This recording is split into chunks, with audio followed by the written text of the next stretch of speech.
Hello, all. Welcome to another episode of A Mind Heart. This is Misty Springer, and I'm so happy to be here with you today. I'm just going to take a deep breath and land right here. My body is just full of joy this morning, just for this work and to be in this podcast here, talking with all of you. It truly just fills my whole heart and body with joy, and so I'm just going to breathe into that because it is such a pleasure being here with you. And I hope that you gain something from today.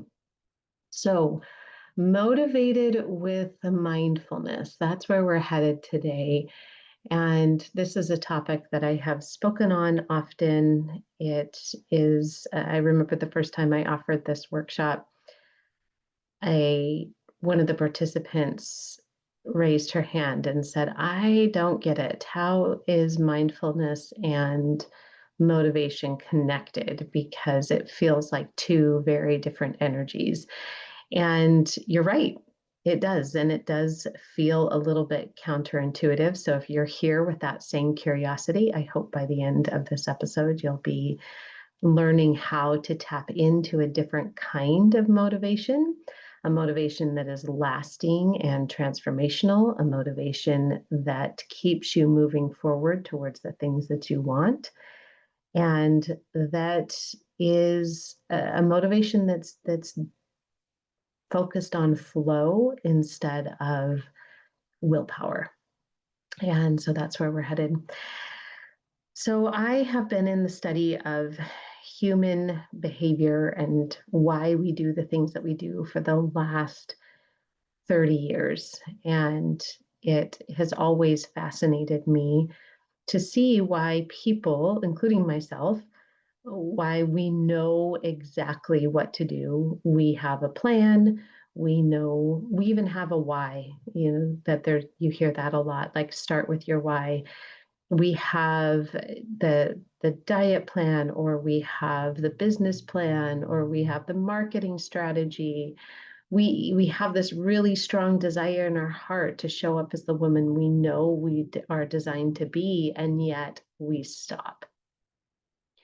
And it feels like the most frustrating thing in the world to end up right back where you started, feeling like I've not made any progress.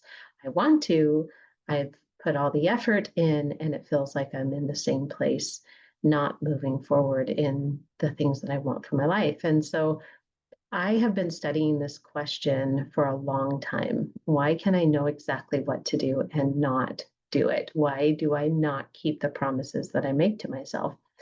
And so I've been working with clients for a long time on this question. I started out as a mental health therapist and then moved into the coaching world. And so what I have come to discover is that we are a whole being. And most of the motivation that we tap into comes from our mind. And our mind is a very powerful source of motivation. That's where we know what we want. That's where we come up with a plan. That's where we gather information. And our mind is a really powerful tool. And it's only one leg of a three-legged stool. If you try to stand a three-legged stool up on one leg, it's going to topple. It can't stand for very long. It doesn't have the capacity. And so when you have the other two legs that are stable, then that three-legged stool can stand and be completely stable on its own. And so those other two legs are our body and our heart. There is information and wisdom and power and motivation that we can tap into in our body and heart that is really powerful and keeps us motivated in a new and different way. Our mind relies on willpower to keep us motivated. Our body and heart tap into flow. They help us tap into what I call the energy of yes. And that's what I'm going to get into today, is how to find and access and turn up the volume on the energy of yes. So There was a story I wanted to, this story is just such a great, beautiful illustration of this concept. There was a tightrope walker. His name was the Great Blondin, and it was back in the 1920s, I believe. And he could walk on a tightrope in all sorts of precarious situations. And one of his greatest daredevil feats was stringing a tightrope across Niagara Falls from the United States side to the Canada side and walking across that tightrope. In fact, the tightrope was so long that it actually sagged down in the middle, and then he had to walk. So he had to walk down the tightrope and then he had to walk back up to get to the other side. And he got so good at walking along that tightrope that he started to draw large, massive crowds that were coming to see the Great Blondin do this amazing feat. And so he would walk on the tightrope back and forth. At one point, he even cooked a hamburger or cooked something in the middle of the tightrope. He pushed a wheelbarrow over the tightrope and back. He got really good and very proficient at walking this tightrope, and millions, not millions, thousands of people came to watch him do it. And one time he walked across the tightrope and he came back to just this roaring crowd. They were all so impressed with the Great Blondin. And he said, "Do you believe that I can walk across this tightrope pushing this wheelbarrow?" And they all said, "We believe, we believe." He said, "Do you believe that I can walk across this tightrope pushing this wheelbarrow?" And they were just in this frenzy of, "We believe, of course, we believe." And he said, "Okay, then which of you is ready to get into the wheelbarrow?" And then crickets. Right? And how many of us have been there? How many of us have been in that space of, I believe, and then we go to take action when it really comes down to putting our money where our mouth is, or um, taking action on our dreams, and we stop. We say, "Oh, no, maybe I don't quite believe. Like, I believe somebody else can do it. Yeah, my neighbor can go get in that wheelbarrow, but no way am I getting into it. I don't believe that much." So, what is it that the Great Blondin knew? What is it that he believed that was bigger than the belief of the people on the shore? That's what we're tapping into. We want to tap into and turn up the volume on that belief that propels you into action. Of course, the Great Blondin probably had a racing heart the first time he stepped out onto that tightrope. I'm sure every time he did. But his belief in his ability, his belief in that energy of yes, was greater than his fear. And that moved him into action. That's what we're tapping into. There is an aligned action that feels like flow, that feels like the energy of yes. That's what I want you to be able to access to move forward on any goal or desire that you have in your life. So, if you have tried everything, if you've read all the books, had the therapy, but intuitively know something is missing, if you have a plan and know exactly what to do, but you find yourself stuck on the sidelines, not willing to jump in the wheelbarrow, if you feel that powerful energy of, yes, let's go, and then stop yourself, that's, you're in the right place. I'm going to help you figure out a plan to tap into a different kind of motivation that's going to get you into the energy of yes, into the wheelbarrow and taking action, even when it feels scary. So to begin, I want you to just think about something that a place in your life you want to have a different result. It could be in your relationship with food in your body. It could be taking action in your business. It could be in feeling more connected in your relationship. I want you to think about something that you want. Okay, and now that you have that, I want you to ask yourself this really powerful question. And this is the entrance, this is like the gateway into that energy of yes that we've been talking about. I want you to ask yourself, imagine that I had that. Imagine that I already had what I wanted. What will having that do for me? What will having a better relationship with food do for me? What will creating or posting in my business do for me? What will having greater connection with my spouse or my child do for me? Will it create a feeling of security or a sense of integrity? Like, yes, I follow through with what I say I'm going to do. Will it create a feeling of success or peace, knowing that you're taking action on something that's important to you? Get really clear on what this is, because this is your true desire. This is your energy of yes. Okay, what this motivator is greater than your why. It's greater than the plan. It is the energy of yes that propels you forward despite the obstacles. And I'm going to show you a couple of different ways to access this and turn the volume up on this to keep you moving forward. So we all have this desire, and we all have the place that we are now, and then where we want to be, right? And there's a gap. There's a gap between where we are right now and where we want to be. And how do you bridge that gap? How do you move through that gap? Now, what happens often is that we start to take a step in the direction of what we want, and we start to feel the terror. And terror feels like a strong word, but that's kind of what our body experiences.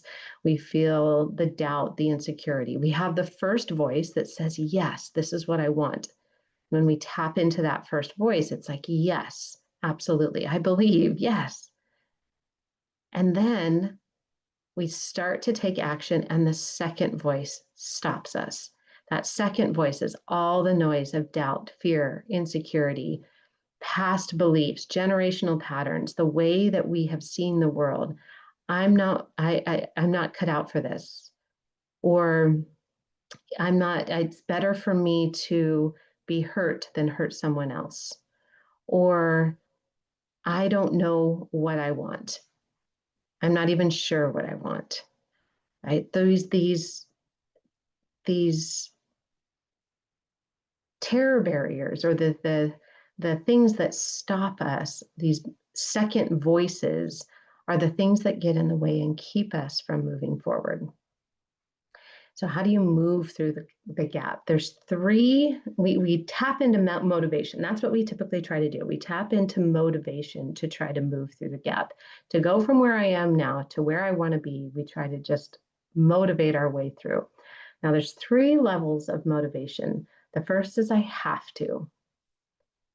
Okay, and I have to lives in your mind. That's the motivation that feels like, ugh, I have to do this, right? Then there's the motivation of I should. That's the motivation that sometimes propels us into action. And it's like a second level motivator. It does motivate us a little bit more than I have to, but not much. That one's usually associated with guilt. Like, oh, I really should do that. The third motivator is I get to. This motivator lives in your heart. When you're in the energy of I get to, that's where lasting transformation happens. That's what motivates us in the long term. And that's because our motivation is meant to be long term. I have to, this short term motivator, it works for short term situations. So I want you to think about if you were running out of the way of a big semi truck. There is a level of fear there, and I have to get out of the way. I have to taps into fear as a motivator. I have to get out of the way. And you run, right? You sprint out of the way of that truck. Now, the problem is when you try to use I have to motivate you for the long term. The sprint that you use to get out of the way of the truck is never intended to be used long term. Your body could never run at that pace for a full marathon. You would tap out, you would burn out, you would lose all of your energy. That is what happens when we try to use I have to motivate ourselves long term. It's why it feels like when you try to use willpower, it only lasts for 2 days, maybe 2 weeks, and then you're right back where you started.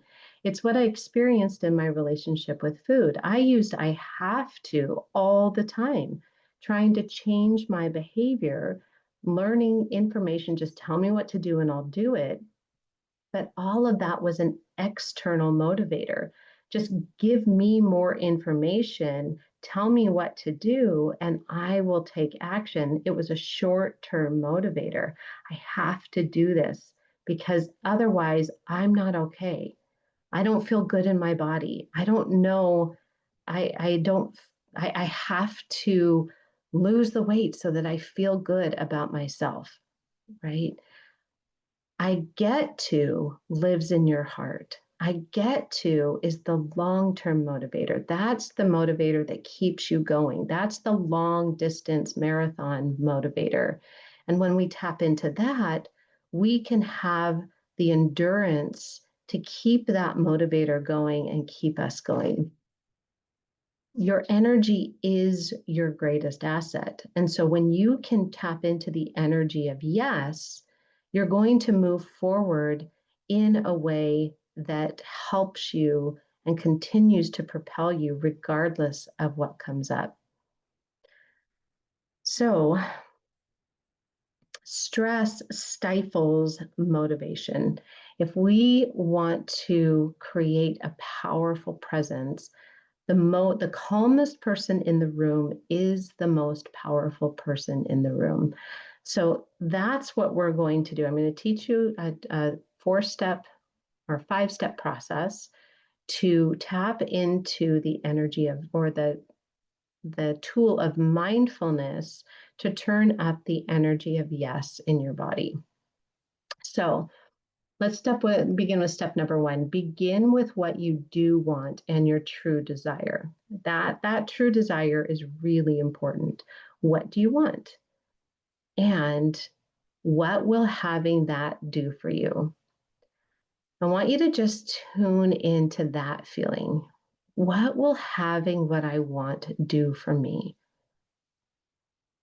Is that integrity? Is that a feeling of peace or success? Whatever that feeling is, I just want you to tap into that feeling. Maybe find a time when you felt like you were in integrity with yourself. Remember and call up a time that you did feel powerful and at peace and successful. That energy isn't found outside of you. You're not going to turn the volume up by hopping on Google and finding an answer there. You can't chat GPT motivation. You can chat GPT information, but motivation is an internal job, and mindfulness is how you get there. Mindfulness, the definition of mindfulness is simply a moment to moment, non judgmental awareness. So begin with that non judgmental awareness of what do I want? And what will having that do for me? And when you recognize that your true desire is a good desire, then you can tap into the belief, I'm here until it works. That belief right there is a powerful, powerful motivator. I'm here until it works. This is important to me. This is a true desire. It's a good desire. and I'm here until it works. So begin with what you do want and tap into your true desire. That's the first step. The second step is to use mindfulness to be aware of your energy. So again, mindfulness is simply a moment to moment, non-judgmental awareness. So your energy, if your energy is your greatest asset, and tapping into the energy of yes is going to keep you motivated for the marathon long term, then awareness allows you to recognize what energy you're in. So just non-judgmental awareness, am I in the energy of I have to, or am I in the energy of I get to? And you get to lives in your heart. I have to lives in all the second noise and the doubt and the insecurity in your mind. So just notice, are you in your head or are you in your heart? Are you operating from the energy of I have to, or are you operating from the energy of I get to? Okay, now we're going to move to step 3. Acknowledge and feel first. Again, moment to moment, non judgmental awareness. Of course, there is going to be doubt and fear. There's going to be feelings of insecurity. They are a part of the journey. You're never going to be able to turn those voices completely off. And sometimes they're really loud.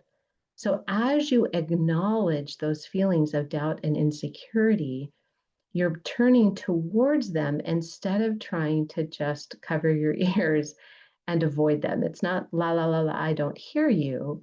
It's turning towards those feelings and asking, what are you here to teach me? What do you need from me? As you tune into those feelings are only there to be heard. And once they're heard, then they can start to simmer down and they're not as loud. You're using your mindfulness to be aware of the feelings of doubt and insecurity and acknowledge them and allow them to be there. And that allows them to process and move through. So that moves us into our fourth step.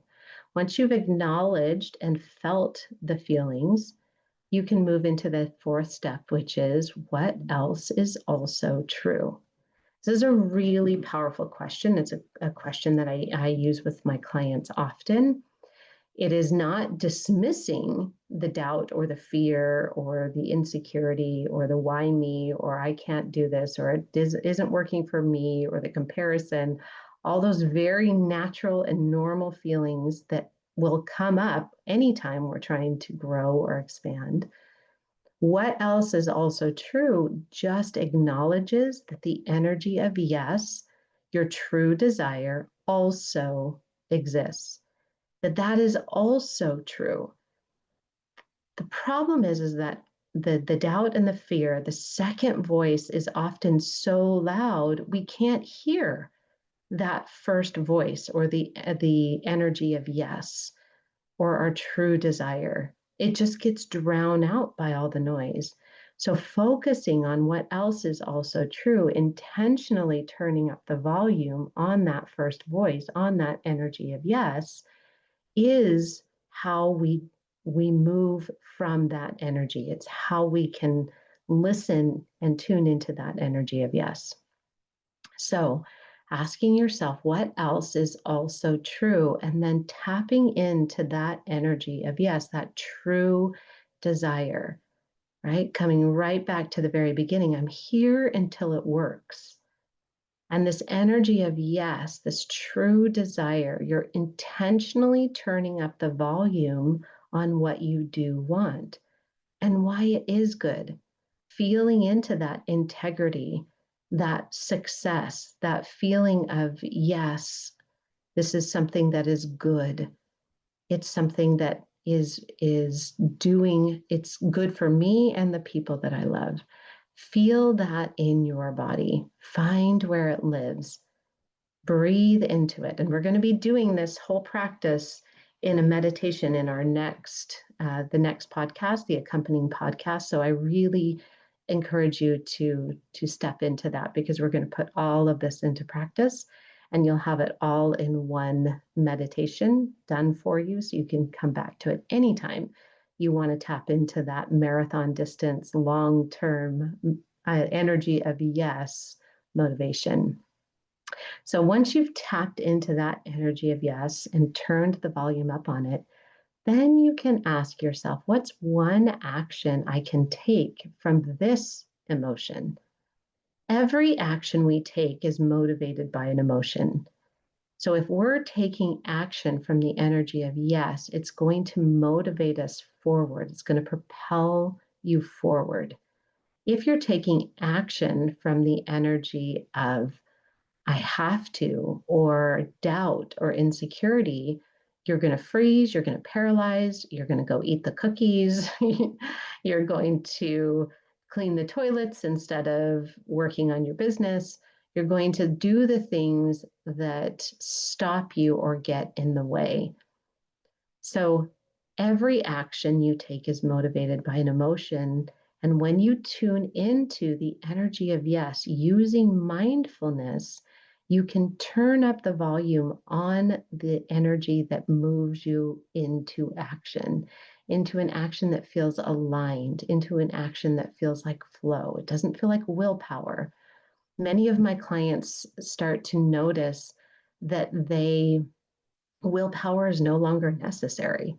I've had multiple clients who are shocked that they're making changes in their life that don't feel hard. In fact, oftentimes they'll state something, and we talk about celebrations at the beginning of the session, and they'll come to the first session saying, I really want to create a more consistent routine to take better care of myself. And as they move along, they recognize, or don't even recognize, they just will mention as a sideline, oh yeah, and I cooked for myself. I made dinner for myself all three days this week, and I exercised every day. And it doesn't even feel hard. It's because they're becoming different without remembering to be different. It just becomes who they are as they turn up the volume on this long-term motivator that feels easy, it feels aligned, it feels in flow. So the calmest person in the room is the most powerful person in the room. Your energy is your greatest asset. And mindfulness, moment to moment, non judgmental awareness is how you get there.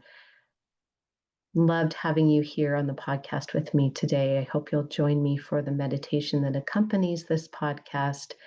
As always, if you have if you learned something new today, if you feel like this is something that could be helpful to someone you know, please share and rate and review this podcast. It means so much, and it helps it to spread to anyone who is wanting to grow and expand in their own life. I really appreciate you being here, and reach out and let me know what you think. And can't wait to see you next time and in the podcast that accompanies this with the meditation. Put it all into practice. Thanks, all.